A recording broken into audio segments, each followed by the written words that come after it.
नमस्कार दोस्तों, कैसे हैं? आशा करते होंगे दोस्तों आप लोग बहुत अच्छे होंगे।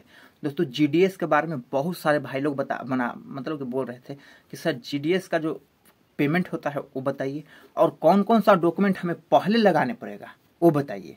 तो दोस्तों हम अभी फिलहाल जो जीडीएस का जो ज्वाइनिंग हुआ था हम लोग को उस तरह से, मतलब कि जो 2023 में ज्वाइनिंग हुआ था उस तरह से आपको हम पेमेंट भी बता देंगे। एंड दोस्तों अगर आप चैनल पे नए हैं तो दोस्तों अगर आप जीडीएस के बारे में नहीं जानते हैं तो आपको जीडीएस के बारे में हम बता भी देंगे।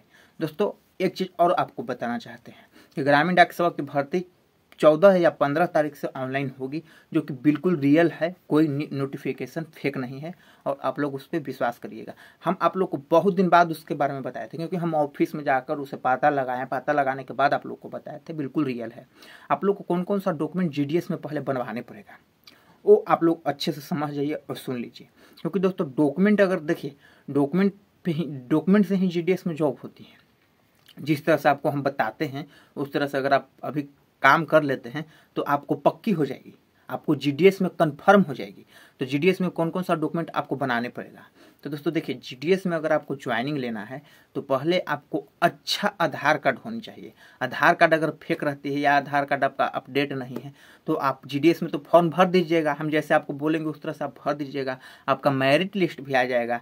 लेकिन मेरिट लिस्ट आने के बाद आपको पहले से आधार कार्ड, पहले वाला आधार कार्ड और इस वाले आधार कार्ड को दोनों को मिलाते हैं, आपका फेस वगैरह को मिलाते हैं, तो वहाँ पर आप लोग डॉक्यूमेंट वेरिफिकेशन में छट जाइएगा। तो आप लोग के लिए ही हम बोल रहे हैं कि आधार कार्ड अगर आपका पुराना है, आधार कार्ड से अगर पैसा निकाल रहे हैं तो आधार कार्ड सही है, लेकिन फेस वहाँ पर अथी कर दीजिए।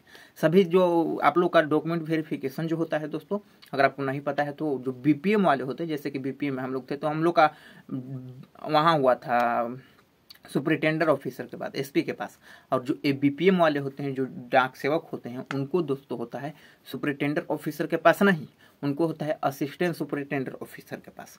तो अगर उन लोग मतलब क्या थी रहे, कोई कोई खरोश टाइप के भी रहता है, कोई कोई ईमानदार टाइप के भी रहता है, तो अगर कोई खरोश रहा तो बोलेगा कि अभी तक तुम रियल नहीं हुए हो, तो वो सब करके उन लोग हटा भी देते हैं। बहुत सारे बच्चे वहाँ पहुँचे रहते हैं, तो हम ये सब आपको नहीं चाहते हैं। तो आप लोग पहले आधार कार्ड अपना बनवा लीजिए, और एकदम अपडेट फोटो 1 साल के अंदर का फोटो अगर है तो वही फोटो आपको हमेशा लगेगा। तो वो फोटो आप लोग देख लीजिए, अगर आपके पास फोटो है तो गुड, और नहीं है तो वेरी गुड, आप लोग खिंचवा के निकलवा लीजिए। तो आधार कार्ड एंड दोस्तों फोटो अच्छे से सुन लीजिएगा, सारा कुछ हम बता देंगे। एंड दोस्तों उसके बाद क्या लगती है जीडीएस में, तो दोस्तों आपको 10th की मार्कशीट, 10th की मार्कशीट पर कोई गलती नहीं होनी चाहिए। 10th की मार्कशीट में सभी बच्चे कौन कौन सा मन भर सकते हैं, तो अगर आप बिग बोर्ड से हैं तो भी भर सकते हैं, अगर आप कोई भी बोर्ड से हैं तो भर सकते हैं। लेकिन दोस्तों हम उसी बच्चे को भरने की सलाह देंगे, हम उसी बच्चे को मदद करेंगे जिनका 10th में 40% से ऊपर नंबर रहेगी। अगर आपका 10th में 40% से ऊपर नंबर है तो चैनल को सब्सक्राइब कर लीजिएगा, और नहीं है तो नहीं करिएगा, क्योंकि आपको हम कुछ उपाय ही नहीं बताएंगे। एक चीज़ और आपको बताते हैं, 40% होनी चाहिए। अब कैटेगरी, कौन सा कैटेगरी कहाँ से भरेंगे, तो वो आपको देखिए, आप लोग शुरू में हड़बड़ाइएगा नहीं।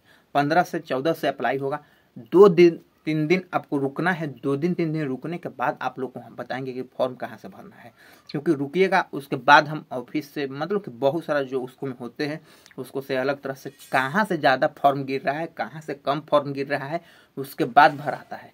अब देखिए क्या होता है, कैसे मेरिट लगता है।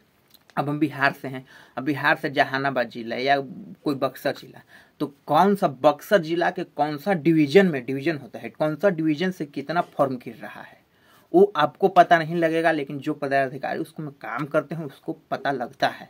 तो वो सब आपको हम, क्योंकि जीडीएस की जो होती है, देखिए मेरिट तैयार कैसे होती है, आप तो शुरू में ही सब डाल दिए अपना अंक तंक सब, अब फॉर्म अप्लाई होते गए, समझिए कि मेरिट तैयार हो रहा है। तो उस तरह से होती है। आप लोग को अकबकाना बिल्कुल नहीं है, आप लोग को हबाना बिल्कुल नहीं है।